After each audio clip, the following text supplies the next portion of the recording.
ഈ 8ാം ക്ലാസ് വിദ്യാർത്ഥിയായ മിഥുൻ്റെ ദാരുണ മരണം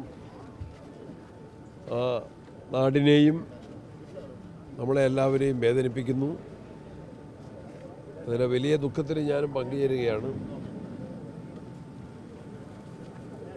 അതിലെ വൈദ്യുതി വകുപ്പിന് ഗുരുതരമായ വീഴ്ച സംഭവിച്ചിട്ടുണ്ട് എന്ന് മാധ്യമങ്ങളുടെ റിപ്പോർട്ടിങ്ങിൽ നിന്ന് മനസ്സിലാക്കാൻ സാധിച്ചു. ഉത്തരവാദിത്തപ്പെട്ടവരുടെ പേരിൽ നടപടി ഉണ്ടാകണം. മിഥുൻ്റെ ജീവൻ നഷ്ടപ്പെട്ടതിൽ ഒരു കുടുംബത്തിൻ്റെ എല്ലാമായ പ്രതീക്ഷയായിരുന്ന മിഥുൻ്റെ വേർപാടിൽ വേദനിക്കുന്ന എല്ലാവരോടൊപ്പം ചേരുന്നു. ആ കുടുംബത്തെ സഹായിക്കാൻ, ഏതെല്ലാം തരത്തിൽ സഹായിക്കാൻ സാധിക്കുമ്പോൾ സർക്കാർ ആ കാര്യത്തിൽ മുന്നോട്ട് വരണമെന്ന് ഞാൻ അഭ്യർത്ഥിക്കുകയാണ്.